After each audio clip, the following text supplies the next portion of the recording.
안녕하세요. 저희는 로보티스 소프트웨어 엔지니어 감재원, 김동혁입니다. 반갑습니다. 네, 오늘은 저희 우한 형제들에서 개발하고 있는 자율주행 로봇을 위한 위치인식 및 동작 계획 기술에 대해서 소개해 드리겠습니다. 우한 형제들에서 로봇을 개발하고 있는 이유는 음식 배달을 목표로 하고 있기 때문입니다. 그렇다면 음식 배달의 과정에 대해서 간단하게 살펴보겠습니다. 먼저 현재 위치에서 식당까지 이동을 한 뒤에 음식을 픽업하고 다시 목적지까지 이동을 해야 합니다. 그리고 마지막으로 고객에게 음식을 전달하는 이런 일련의 과정을 수행해야 하는데요. 이것을 로봇이 하게 하려면 어떻게 해야 할까요? 먼저 로봇의 주변 환경에 대한 정보를 수집해야 됩니다. 이를 위해 저희 배달 로봇 딜리에는 다양한 센서들이 탑재되어 있습니다. 라이다, 카메라, IMU, 휠인코더, GPS 등과 같은 센서들을 활용을 해서 거리, 시각, 관성, 속도, 위치와 같은 정보들을 수집합니다. 다음으로 자율주행 소프트웨어는 앞서 수집된 센서 데이터를 활용을 해서 이제 로봇이 스스로 움직이게끔 명령을 내리는 역할을 수행합니다. 이 자율주행 소프트웨어 내부에는 다양한 기능을 수행하는 컴포넌트들이 존재하는데요. 대표적으로 위치 추정, 인지, 동작 계획, 모션 제어 등과 같은 컴포넌트들이 존재합니다. 오늘 발표에서는 위치 추정과 동작 계획 기술에 대해서 좀 더 자세히 소개해 드리겠습니다. 먼저 배달 로봇의 위치를 추정하기 위해서 저희는 어떻게 개발을 하고 있는지 소개해 드리겠습니다. 보통 사람이 자신의 위치를 알기 위해서는 지도 어플을 주로 사용을 하죠. 그 지도 어플 내부에는 인터넷 지도와 그리고 GPS 센서를 활용을 해서 자신의 위치를 추정합니다. 이러한 방법은 굉장히 오차가 커지는 단점이 있습니다. 많게는 수십 미터까지 오차가 날 수 있습니다. 따라서 저희는 좀 더 정밀한 지도를 사용을 하는데요. 저희가 사용하는 지도는 점군 지도라는 것이고요. 오른쪽 영상에서 보시면 흰색 점들이 보이는데 이것이 바로 점군 지도의 예시입니다. 보시면 건물, 도보, 볼라드, 표지판, 나무 등과 같이 우리 주변의 사물에 대한 3차원 정보들이 지도 속에 굉장히 자세하게 담겨 있습니다. 이러한 지도를 활용을 하면 저희 사람이 사용하는 위치 추정 방식에 비해서 굉장히 오차가 적은 많게는 한 20cm 정도의 굉장히 높은 위치 추정 성능을 보장할 수 있습니다. 그렇다면 점군 지도를 사용을 해서 위치를 추정하려면 어떻게 해야 할까요? 가장 먼저 점군 지도를 생성해야겠죠. 이를 위해 저희는 슬램이라는 기술을 활용을 합니다. 다음으로 만들어진 점군 지도 상에서 로봇의 현재 위치를 추정을 해야 되는데요. 이것을 위해 저희는 로컬라이제이션이라는 기술을 사용합니다. 이 각각의 단계에 대해서 좀 더 자세히 살펴보겠습니다. 먼저 첫 번째 단계로 점군 지도를 어떻게 만드는지 소개해 드리겠습니다. 저희는 슬램이라는 기술을 사용했는데요. 자체적으로 저희는 슬램 기술을 개발하였습니다. 해당 기술은 임의의 공간에서 로봇이 이동을 하면서 주변 환경에 대한 지도를 만들고 동시에 그 지도상에서 위치를 추정하는 작업을 수행합니다. 슬램의 동작 과정에 대해서 간단하게 살펴보면 먼저 센서 데이터가 입력으로 들어오고요. 이러한 데이터가 오도메트리라는 모듈에서 전달되고 그리고 오도메트리 모듈에서는 위치 변화를 매 순간마다 추정을 합니다. 그리고 이렇게 추정된 위치에 오차가 필연적으로 발생하게 되는데 이것을 옵티미제이션 모듈에서 지도 교정 작업을 통해서 제거를 하는 과정을 거치고요. 이를 통해 저희는 정확한 점군 지도를 획득할 수 있습니다. 이 오도메트리와 옵티미제이션 이 두 가지 모듈, 슬램 내부에 있는 이 모듈에 대해서 살펴보겠습니다. 먼저 오도메트리 모듈은 이전과 현재 위치 간의 변화량을 추정하는 것을 목표로 합니다. 간단하게 예를 들어보겠습니다. 현재 로봇이 1번 위치에 있다고 했을 때 이제 로봇이 다음 순간에 이동을 합니다. 오도메트리 모듈은 로봇이 이동한 거리를 1.2m라고 추정을 하고, 그렇게 되면 저희는 이제는 로봇이 2번 위치에 있다는 것을 알게 됩니다. 마찬가지로 로봇이 다시 이동을 하고 그게 이제 0.9m라고 오도메트리가 추정을 하게 되면 이제 로봇은 3번 위치에 있다는 것을 알게 되겠죠. 이렇게 매 순간마다 오도메트리 모듈은 이전 위치 대비 현재 위치의 변화량을 추정하는 작업을 매번 수행하는데요. 그런데 추정을 한다는 것은 필연적으로 추정 오차가 발생하게 됩니다. 그래서 매 순간마다 이렇게 오차들이 조금씩 쌓이는 문제가 발생하는데요. 이를 제거하는 것이 그 다음으로 옵티미제이션 모듈입니다. 해당 모듈에서는 지도 교정을 통해서 오도메트리 과정에서 발생한 누적된 오차를 제거하는데요. 간단하게 예를 들어보겠습니다. 흰색 경로대로 로봇이 이동을 하면서 오도메트리를 계속해서 추정했다라고 가정해 보겠습니다. 그리고 이제 오도메트리를 하면서 추정된 변화량을 통해서 계속해서 이동을 하면서 지도를 계속해서 생성했을 때 첫 번째 위치와 마지막 위치가 실제로 같은 위치임에도 불구하고 살펴보면 이렇게 온라인이 틀어진 것을 볼 수 있습니다. 실제로 오른쪽 영상의 지도를 자세히 보시면 바닥이 두 겹으로 되어 있고요. 원래 같은 위치임에도 불구하고 오차로 인해서 부정확하게 맵이 만들어진 것을 확인하실 수 있습니다. 옵티미제이션 과정을 거치면 이러한 오차가 제거되고요. 그림과 같이 이제는 바닥도 잘 맞고 이제 정합도 잘 맞아서 이제 오차가 제거된 정확한 지도를 획득할 수 있게 합니다. 네, 이렇게 만들어진 점군 지도를 사용을 해서 그 다음 스텝으로는 저희는 로봇의 현재 위치를 추정하는데요.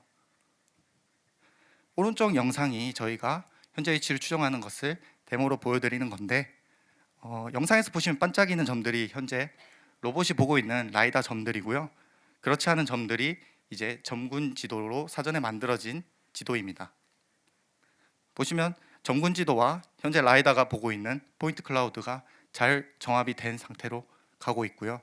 그리고 화면 중간에 축이 하나 있는데 이것이 현재 로봇의 위치라고 보시면 될 것 같습니다. 네, 그러면 이 현재 위치를 추정하는 것을 어떻게 하는지 보면 저희는 로컬라이제이션이라는 기술을 자체적으로 개발하였습니다. 해당 기술은 앞서 설명드린 슬램의 오도메트리 모듈과 거의 기능이 흡사하고요. 차이점이라고는 오도메트리 모듈은 이전에 만들어 놓은 지도를 사용을 했다라고 하면 로컬라이제이션을 할 때는 사전에 만들어 둔 점군 지도를 사용한다라고 보시면 될 것 같습니다. 그런데 이렇게 로컬라이제이션을 하다 보면 글로벌 위치 추정, 메모리 부족, 위치 추정 실패라는 세 가지 문제들이 발생할 수 있는데요. 이것을 어떻게 저희가 다루고 있는지 간단히 소개해 드리겠습니다. 먼저 글로벌 위치 추정 문제는 대규모 지도에서 로봇의 초기 위치를 찾는 문제인데요. 이를 위해 저희는 리로컬라이저라는 모듈을 개발하였습니다. 해당 모듈은 대규모 지도에서 현재 위치를 찾는 과정을 수행하고요. 영상에서 보시면 현재 로봇은 초기 위치를 잡지 못하고 있는 상태인데 이 리로컬라이저를 통해서 초기 위치를 잡게 되면 이제 로봇이 정확한 위치에 붙어서 이후에 위치 추정을 계속해서 이어나갈 수 있게 됩니다.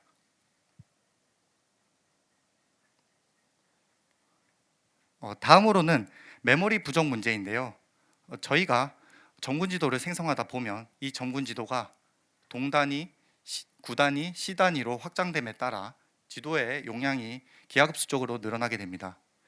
이것을 로봇의 메모리 위에 한꺼번에 올려놓고 사용을 하게 되면 사실적으로 불가능한 일이 발생하는데요.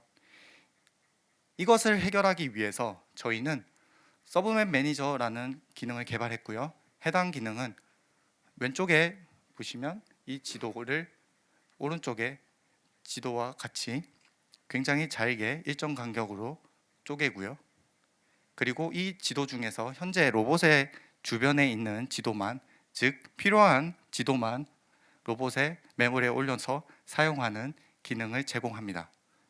그래서 간단히 데모를 보시면 흰색 이제 영역이 현재 서브맨 매니저를 통해서 로봇이 주변에 있는 지도들을 로드한 것인데, 보시면 로봇이 움직임에 따라 이 흰색 지도도 같이 업데이트 되는 것을 확인하실 수 있습니다.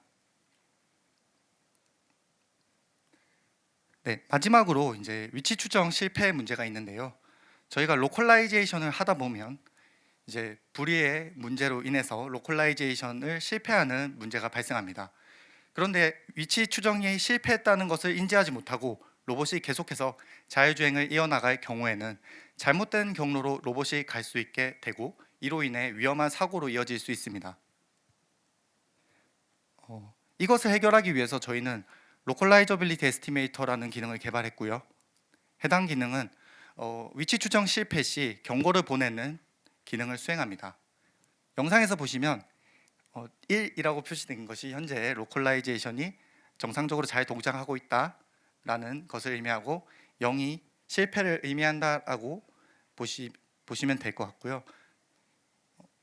현재는 로컬라이제이션이 잘 동작하고 있어 이 1인 상태를 유지하지만, 이상한 위치로 로컬라이제이션을 보내게 되면 바로 0으로 반응하는 것을 확인할 수 있습니다.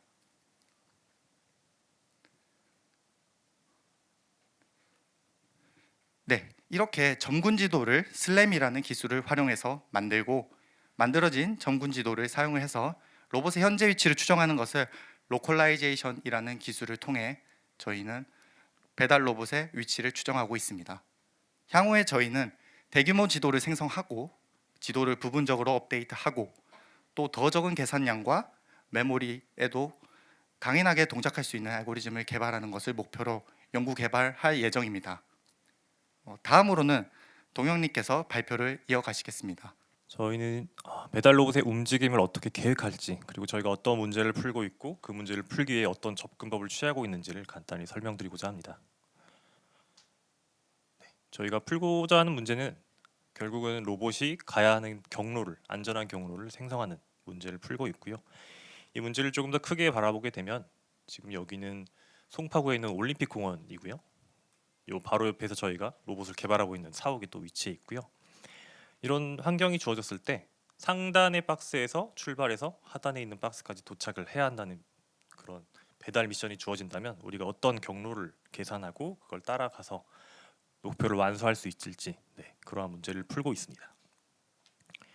사실 이거는 모션 플래닝 문제라고 더 잘 알려져 있고요. 이런 문제들의 근간을 타고 올라가 보면 피아노 무브스 프로블럼이라는 형태로 아주 클래식하게 문제가 정의가 되어 있습니다. 첫 번째로는 로봇이 플래닝을 하게 될 공간을 정의해야 되고, 그 공간에서 장애물을 저희가 퍼셉션 정보를 통해서 장애물도 정의할 수 있고, 당연히 장애물이 없는 지역은 자유공간 프리스페이스가 될 거고요. 이러한 환경에서 시작과 내 로봇이 어디인지를 로컬라이제이션을 통해서 알고 주어진 목적지를 향해서 다양한 행동 제약들을 만족하는 경로를 생성하는 문제를 저희가 풀고 있습니다. 그런데 이런 문제는 사실 많은 분들이 이미 익숙하실 거예요. 예를 들면 우측에 있는 웨이모라거나, 예전에 이제 다르파 챌린지 같은 유명한 대회로부터 이어져 온 구글의 자회사인 웨이모, 혹은 모셔널, 한국에도 이제 포리트 다시라는 자율주행 버스를 지금 시운전하고 있는 많은 회사들이 있는데, 사실 이 회사들의 기술도 거의 상용화에 가까울 정도로 고도화가 돼 있고, 그렇기 때문에 사실 저희가 풀고자 하는 문제를 보시면 너무 간단한 문제로 비춰질 수 있습니다. 그래서 알려진 문제를 알려진 솔루션으로 간단히 풀 수 있는 것 아니냐라는 시각을 많이들 갖고 계시다고 저는 생각을 하고 있고요. 그래서 실제로 저희 문제가 쉬운 점도 분명히 있습니다. 일단 주행 속도가 현저히 느리죠. 저희는 법규상으로 인도에서만 주행을 할 수 있고, 최대 속도도 시속 15km로 제한되어 있고요. 그렇기 때문에 일반 차량에 비해서는 당연히 문제가 쉬워 보입니다. 그리고 우측 사진에서 보실 수 있는 것처럼 다양한 신호등이라거나 표지판 같은 걸 인식하고 그런 교통 인프라와 소통을 하면서, 또한 도로상에 있는 많은 차량과 상호작용을 하면서 문제를 풀어야 하지만 저희는 그런 거로부터는 부담이 전혀 없죠. 네, 거의 없다고 볼 수 있는 그런 쉬운 문제로 보여집니다. 네, 그런데 저희 문제가 어려운 점도 분명히 있습니다. 첫째로는 이전 세션에서 계속 언급되었지만 하드웨어부터 이어진 소프트웨어의 제약이 상당히 큽니다. 일단 하드웨어 같은 경우엔 공간이 넓으면 그게 하나의 리소스죠. 더 많은 배터리를 탑재하고 더 많은 모듈들을 탑재할 수 있는데 저희는 작은 공간에, 특히나 저희 로봇은 음식을 담을 수 있는 공간이 필요하기 때문에 네, 그만큼을 빼고 나면 더 좁은 공간에 하드웨어를 열심히 잘 밀집시켜서 넣어야 됩니다. 그렇다 보니까 연산을 위한 연산 장치도 당연히 성능이 떨어질 수밖에 없고요. 그리고 더욱 중요한 것은 사회적 인식을 갖춘 행동이 요구된다는 점인데 인도에서 주행을 하게 되면 당연히 많은 사람들과 인터랙션을 하게 될 거고요. 그렇기 때문에 오른쪽 사진에서 보실 수 있는 것처럼 만일 우리가 길을 걷다가 우측 통행을 하는 환경인데 마주보고 오는 사람이 있다면 우리는 은연중에 나는 오른쪽으로 피해야지 라는 사회적인 약속을 지키게 됩니다. 그래서 로봇도 똑같이 인도에서 사람과 같이 어우러져서 주행을 하기 위해선 이러한 최소한의 사람들이 기대하는 동작을 보이는 게 필요합니다. 네, 그런 관점에서 저희는 새로운 문제를 풀고 있다고 말씀드리고 싶고요. 물론 이러한 새로운 문제를 꼭 새로운 솔루션으로 풀고 있지만은 않습니다. 당연히 알려져 있는 기존에 검증된 솔루션들을 사용하면서도 새로운 솔루션을 곁들인 방식을 취하고 있습니다. 네, 그래서 저희 시스템 구조는 이렇게 생겼는데 크게 색다른 부분은 없다고 생각을 합니다. 일단 가장 상위에 있는 루트 플래너 같은 경우엔 로봇에서 계산하진 않고요.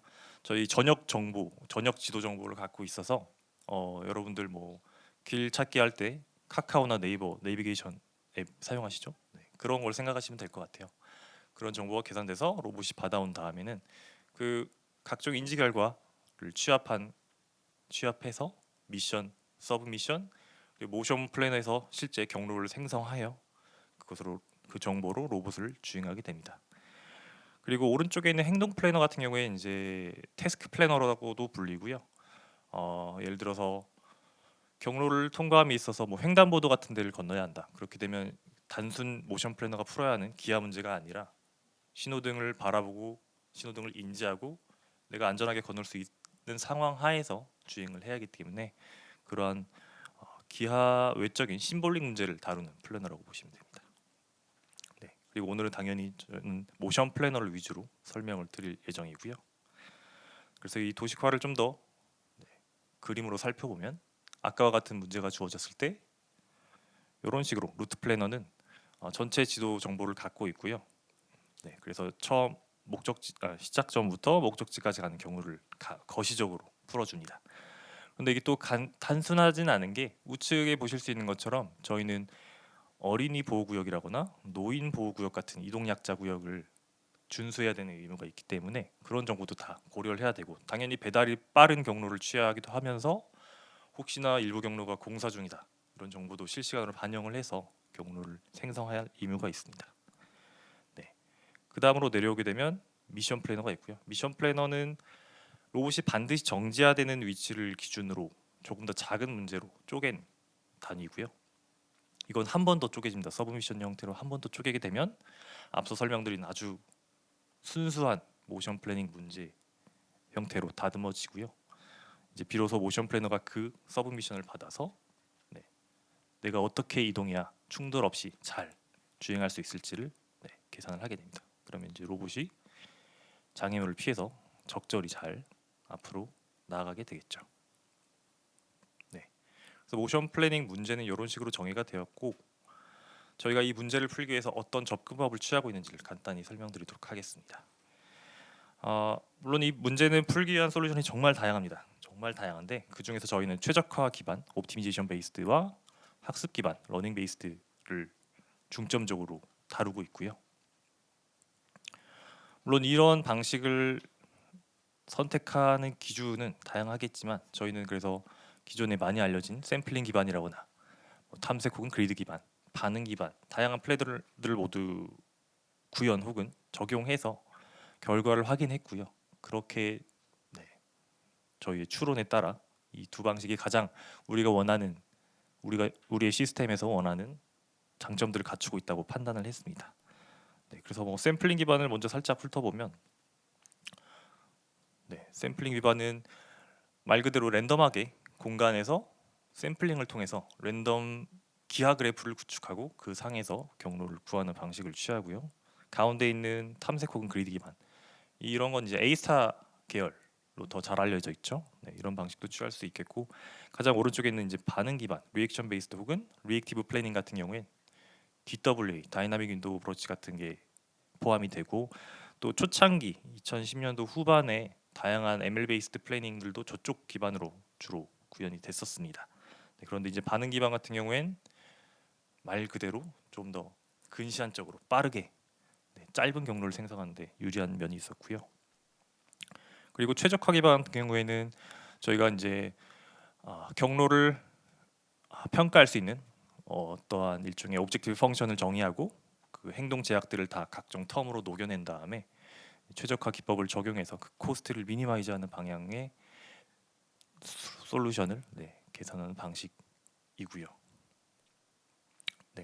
그래서 최적화 기반의 장점들을 짚어보면, 첫 번째로 가장 중요한 게 계산량이 예측 가능한 상한이 존재한다. 문장이 조금 복잡하게 써 있는데요. 간단하게 생각하면 저희가 모션 플래너라는 모듈은 실제 로봇에서 실제 공간, 실제 환경에서 또한 실제 물리적인 로봇 상에서 10Hz 혹은 20Hz로 계속해서 동작을 하면서 경로를 뱉어내야 되는 그런 중대한 의무가 있죠. 그렇기 때문에 주어진 문제의 크기에 따라서 뭐 어떤 주어진 문제가 복잡하다고 해서 더 그를 넘어가는 계산량이 들어가게 되면 이 안정적으로 우리가 만족하는 프리퀀시를 만족할 수도 없고, 또한 생성된 경로의 퀄리티도 충분한 수준으로 만족을 해야 되는 그런 특성이 있기 때문에 저희는 최적화 기반이 샘플링 기반 혹은 탐색 혹은 그리드 기반에 비해 강점을 갖고 있다고 판단을 했고요. 또 경로 계획 범위가 길어야 한다. 경로 자체가 좀 길어야 한다는 거죠.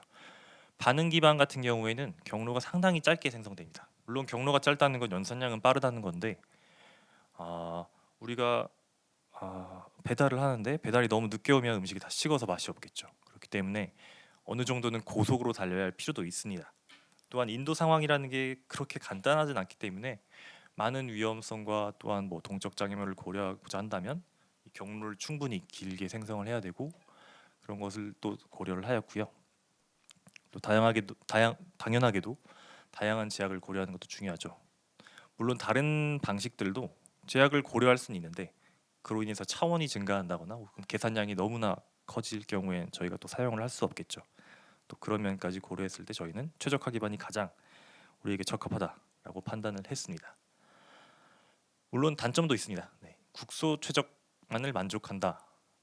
그래서 이 내용은 바로 다음에 또 이어서 설명을 드릴 건데요. 주어진 문제에 대해서 이제 글로벌 옵티멈이 아닌 해로 결과가 나올 수도 있다는 가능성이 있다는 부분이고요. 하지만 이 부분은 저희가 감수하기 위해서 또 이후에 설명을 드릴 내용이 있고요. 그리고 학습 기반 플래닝은 사실 매우 스케일러블하기 때문에 저희가 뭐 잘 설계를 하고 잘 학습을 한다면 어느 케이스든 다 다룰 수 있지 않을까라는 생각을 가지면서 연구 개발을 하고도 있고요. 하지만 저 학습 기반은 이제 주어진 모션 제약들을 완벽하게 보장할 수 없다는 단점이 또 있습니다. 그래서 반드시 우리 경로가 갖춰야 되는 하드 컨스트레인트를 만족시키려면 결국은 학습 기반 플래닝 결과를 바로 쓸 수는 없고, 저희는 최적화 기반에 물려서 한 번 더 검증을 하고 조금 더 최적화를 해서 다루는 방식을, 그런 방향을 취하고 있습니다.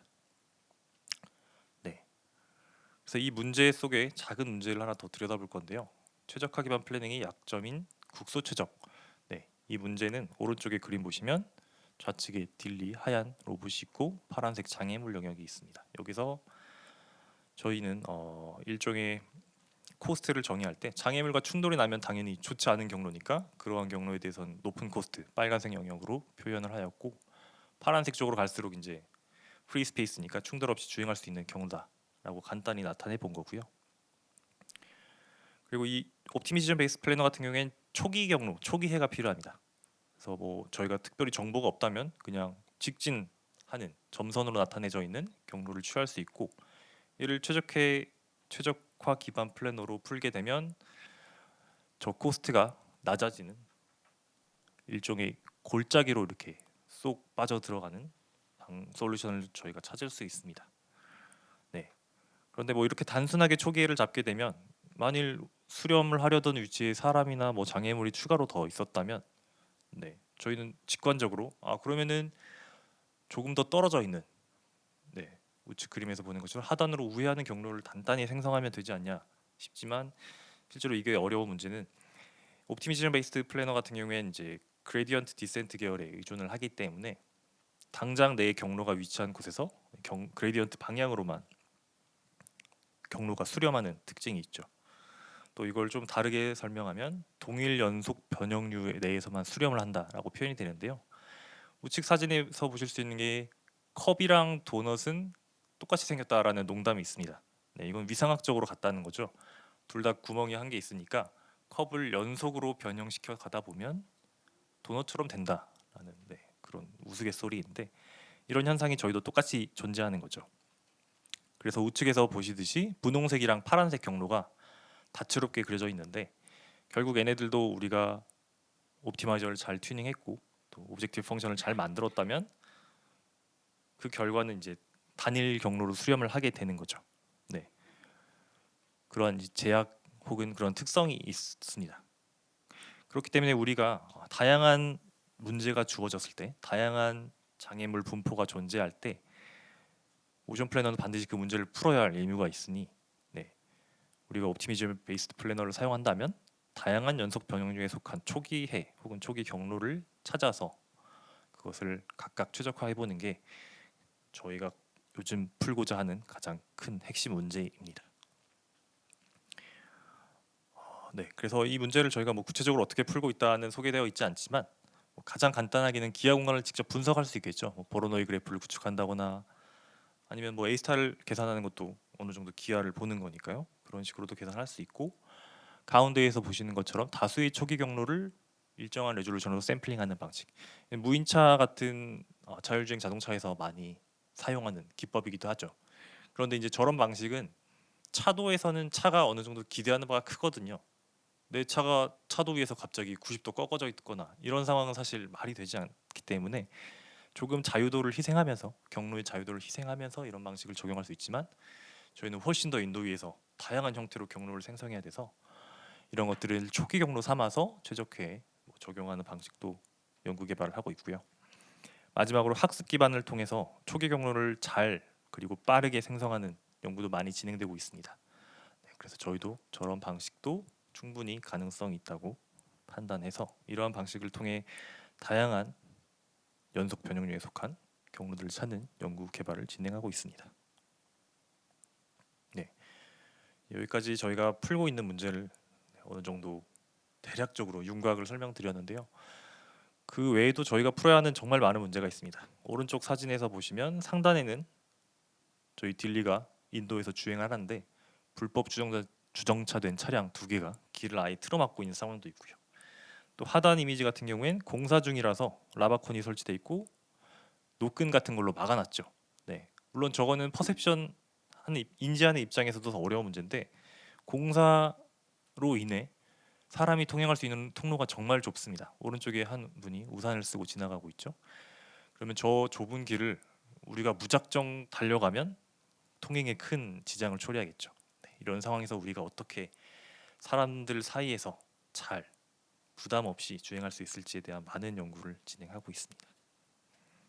네, 그래서 이전 세션부터 이어진 각종 컴포넌트의 결과들이 이 딜리라는 자율주행 배달 로봇에 집약돼서 저희는 이것으로 배달을 하는 그날을 꿈꾸면서 열심히 연구 개발을 하고 있습니다.